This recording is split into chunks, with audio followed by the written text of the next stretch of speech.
Hello বন্ধুরা, সাথে আছি মহসিন রেজা। আজকে আরেকটা গুরুত্বপূর্ণ বিষয়ে আলোচনা করব, র্যাবিজ সংক্রান্ত। অনেকেই আসলে বিভিন্ন জটিল প্রশ্ন অনেক সময় নিয়ে আসে। তো সেগুলোর উত্তর মানে তাৎক্ষণিকভাবে আমার কাছে না থাকলেও আমি পরবর্তীতে দেওয়ার চেষ্টা করে থাকি। তো ওই জটিল প্রশ্নগুলো দেখা যায় যারা করেন, এরকম ঘটনার শিকার আপনিও হতে পারেন। দ্যাটস ওয়াই আমি মনে করলাম যে এই ভিডিওর মাধ্যমে এই মেসেজগুলো আপনাদেরকেও পৌঁছাই, যেন সঠিক তথ্যটা আপনারা জানতে পারেন। অনেকে আজ করে থাকেন যে র্যাবিসে মানে যে প্রাণীটা আক্রান্ত থাকে বা জলাতঙ্কে আক্রান্ত কোনো কুকুর বা বেড়াল যদি কোনো গৃহপালিত পশুকে দেখা যায় এরকম আঁচড় বা কামড় দেয়। ধরেন আপনার বাসায় হচ্ছে গরু আছে বা ছাগল আছে বা মুরগি পালেন আপনারা, হ্যাঁ, হাঁস পালেন, সেই ক্ষেত্রে সেটাকে যদি কামড় আঁচড় দেয়, তো সেই ক্ষেত্রে সেই প্রাণীটা যদি র্যাবিসে আক্রান্ত হয়ে যায় এবং সেইটার মানে দেখা যায় মাংস যদি খাওয়া হয়, সেই ক্ষেত্রে আপনার র্যাবিস হওয়ার চান্স থাকবে কিনা। এটা কিন্তু মানে মানে খুব বেশি মানে দেখা যায় জিজ্ঞাসিত প্রশ্ন। ইভেন দেখা যায় ডাব্লিউএইচওর যে র্যাবিস যে এটা আছে, সেকশনটা আছে, সেখানে এফএকিউতেও কিন্তু আপনারা এই প্রশ্নটা পাবেন। তো সেটার উত্তর এক কথায় দেওয়া আছে না। কারণ রান্না করা মাংসে যদিও সেই প্রাণীটার যদি র্যাবিস হয়ে থাকে বা র্যাবিড কোনো অ্যানিম্যাল হয়ে থাকে, গরু দেন হচ্ছে ছাগল যদি হয়ে থাকে, সেই ক্ষেত্রেও কিন্তু আপনার আপনার র্যাবিস হওয়ার চান্স নেই। কারণ মাংস তো উচ্চ তাপে দেন ভালো করে ধুয়ে হচ্ছে রান্না করা হয়। ঠিক আছে, মাংস তো আর সাবান দিয়ে ধোয়া হয় না, তারপরেও উচ্চ তাপে তো রান্না করা হয়, ঠিক না? আর আমাদের দেশের যে কালচার সেটা অনুযায়ী কিন্তু আমরা কাঁচা মাংস খাই না, ঠিক না? তো সেই ক্ষেত্রে মানে এই উচ্চ তাপে এই ভাইরাসটা কিন্তু নষ্ট হয়ে যায়। আর সাবান পানির কথা এখানে কেন আনলাম, কারণ যে কোনো ভাইরাসই সাবান পানিতে কিন্তু টিকতে পারে না, করোনা হোক বা হচ্ছে এই যে রাবিস হোক। তো এই জন্য যখন হচ্ছে কামড় আচরের কারণে মানে আপনার মানে ক্ষতস্থান থেকে রক্ত বেরোচ্ছে, ওই সময়টাতে আপনাকে কিন্তু দ্রুত মানে ক্ষারযুক্ত সাবান ব্যবহার করে ওই জায়গাটাকে পরিষ্কার করতে হয়। তো যারা হচ্ছে এই বিষয়টা নিয়ে দুশ্চিন্তা করেন যে এই প্রাণীটার হয়তোবা কোনো কারণে ইয়ে হতে পারে, রাবিস হতে পারে, বা এটাকে কুকুর বিড়াল হচ্ছে কামড় বা আঁচড় দিয়েছিল, তো এটা নিয়ে আশঙ্কার কিছু নাই, এটা নিয়ে ভয় পাওয়ার কিছু নাই। আপনার কখনোই র্যাবিস হবে না যদি ঠিকঠাক মতো সঠিক তাপমাত্রায় রান্না করে মাংসটা খাওয়া হয়। সেই ক্ষেত্রে মানে এরকম ঘটনা ঘটে নাই, আর এরকম কোনো ঘটনার মানে প্রমাণও পাওয়া যায় না। তো সেক্ষেত্রে আপনি নিশ্চিত থাকতে পারেন। তো পাশাপাশি রিলেভেন্ট আরেকটা প্রশ্ন করা হয়, এটা অনেকেই আমাকে করেছেন, যে কোনো ফলের মধ্যে যদি এরকম ইয়ে থাকে, ওই যে ভাইটা আমার সাথে কথা বলেছিলেন, সম্ভবত তাদের ড্রাগন বাগান আছে, ড্রাগন ফলের বাগান আছে। তো সেখানে ড্রাগন উৎপাদন হয়। তো রাতের বেলা হচ্ছে শিয়ালরা আসে, তো শিয়ালের মাধ্যমে কিন্তু আপনার র্যাবিস বা জলাতঙ্ক ছড়ায়। তো তারা হচ্ছে এই ফলগুলোকে হচ্ছে কামড়ে যায়। তো দিনের বেলা হচ্ছে তারা যখন সংগ্রহ করে এরকম কামড়ের দাগ দেখে, দেন অনেক ক্ষেত্রে তারা খেয়ে নেয়। তো ওই বেচারা হচ্ছে মানে মানে এই জলাতঙ্ক সম্পর্কে জানার পরে একটু আতঙ্কিত হয়ে যোগাযোগ করেছিল। তো আমি একটু ব্যাপারটা ঘেঁটে দেখলাম। তো আসলে সরাসরি মানে দেখা যায় লালাটা যদি থাকে সেই ক্ষেত্রে কিন্তু ট্রান্সমিশন হওয়ার বা র্যাবিস হওয়ার চান্স থাকে কোনো কোনো ক্ষেত্রে। কিন্তু আসলে যদি সরাসরি রক্তনালীর সংস্পর্শে আসে, হ্যাঁ, বা ঝিল্লির আপনার সংস্পর্শে আসে, সেই ক্ষেত্রে লালাটার মাধ্যমে কিন্তু আপনার জলাতঙ্ক হতে পারে। ধরেন লালা যদি সরাসরি চোখে পড়ে যায় বা আপনি ওই র্যাবিডের র্যাবিড আক্রান্ত বা হচ্ছে র্যাবিসে আক্রান্ত ওই প্রাণীটার লালা ধরে যদি আপনার চোখ বা হচ্ছে নাকে এরকম ধরে ফেলেন, সেই ক্ষেত্রে কিন্তু আপনার র্যাবিস হওয়ার চান্স থেকে যাবে, ঠিক আছে? আবার অনেক ক্ষেত্রে এরকমটা হয় যে আপনার কোনো একটা কাটা জায়গা আছে, সেখানে যদি কুকুর বা বেড়াল চেটে ফেলে বা ওই লালাটা যদি ধরে আপনি ওই জায়গাতে কাটা জায়গাতে লাঞ্চ ক্ষেত্রে কিন্তু আপনার রাবিস হতে পারে, ঠিক আছে? সরাসরি রক্তের সংস্পর্শ বা হচ্ছে শৈমিক ঝিল্লির একটা ব্যাপার থাকতে পারে।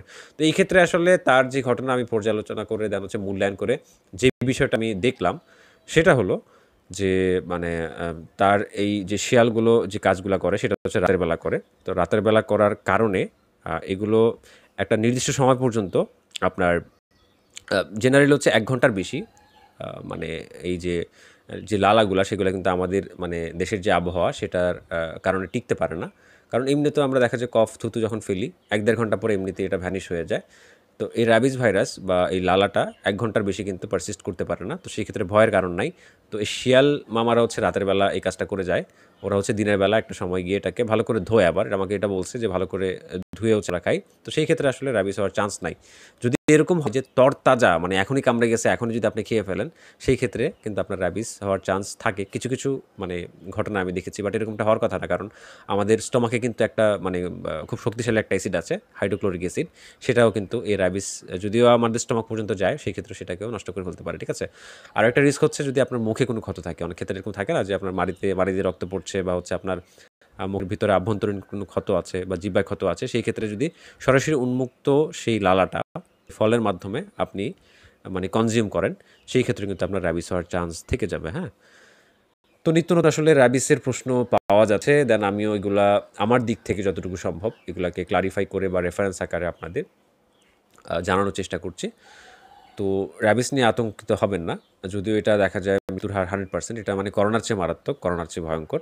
তো সেই ক্ষেত্রে যারা হচ্ছে বাসা বাড়িতে বিড়াল কুকুর পালন করে থাকেন তাদেরকে সবসময় ভ্যাকসিনের আওতায় রাখেন আর নিজেরা সাবধান থাকেন, নখ কেটে রাখবেন, আদারওয়াইজ আপনিও কিন্তু এক্সপোজ হতে পারেন।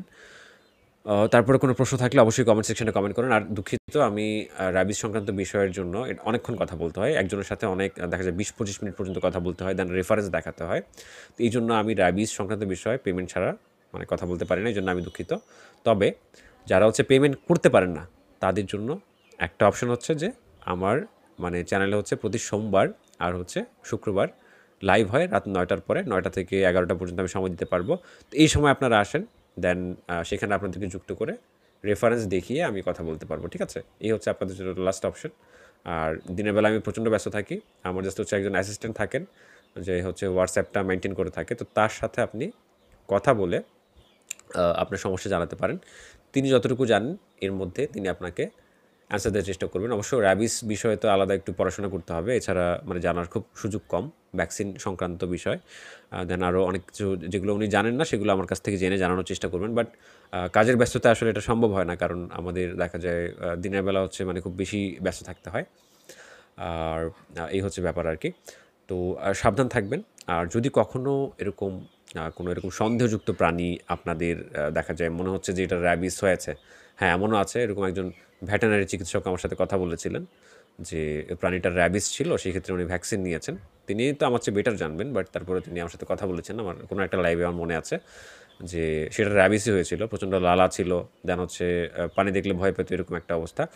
তবে মানে গরু ছাগলের ক্ষেত্রে র্যাবিস হওয়া সম্ভব, মানে স্তন্যপায়ীদের ক্ষেত্রে। বাট এই যে মুরগির ব্যাপারটা কোনো এক ভাই আস করেছিলেন যে মুরগিকে বিড়াল কামড়েছে, দেন হচ্ছে আমরা এটাকে আবার মানে দেখা যায় মানে জবেহ করে দেন এটাকে আমরা আবার ফ্রাই করে খেয়েছি, এরকম বললো। তো সেই ক্ষেত্রে আসলে মুরগির র্যাবিস হয় কিনা এমন কিন্তু কোনো প্রমাণ পাওয়া যায় না, আর এরকম কোনো আমি ডাটাবেস কিছুই পাইনি। ঠিক আছে, স্তন্যপায়ী প্রাণীদের ক্ষেত্রে র্যাবিস ছড়ায়, বাট এই যে যে প্রাণীগুলো হচ্ছে ডিম পারে সেগুলোর ক্ষেত্রে আপনার র্যাবিস ছড়ানোর প্রমাণ নাই, আমি এরকম কিছু তো কোনো তথ্য পাইনি।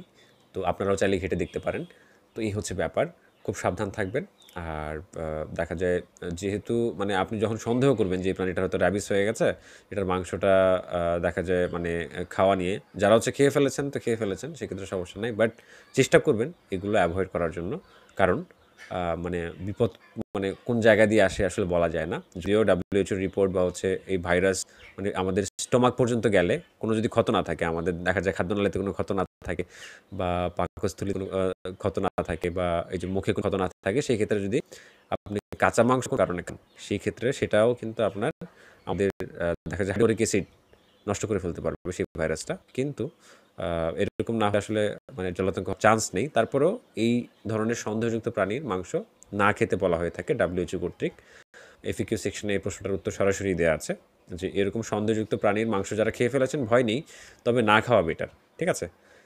আচ্ছা, তারপরে যদি আপনাদের কোনো প্রশ্ন থেকে থাকে সেক্ষেত্রে কমেন্ট সেকশনে জাস্ট কমেন্ট করেন, আমি চেষ্টা করব ফ্রি সময়ে এটার অ্যান্সার দেওয়ার। তো সেই পর্যন্ত সকলে ভালো থাকুন, আল্লাহ হাফেজ, নতুন ভিডিওর জন্য।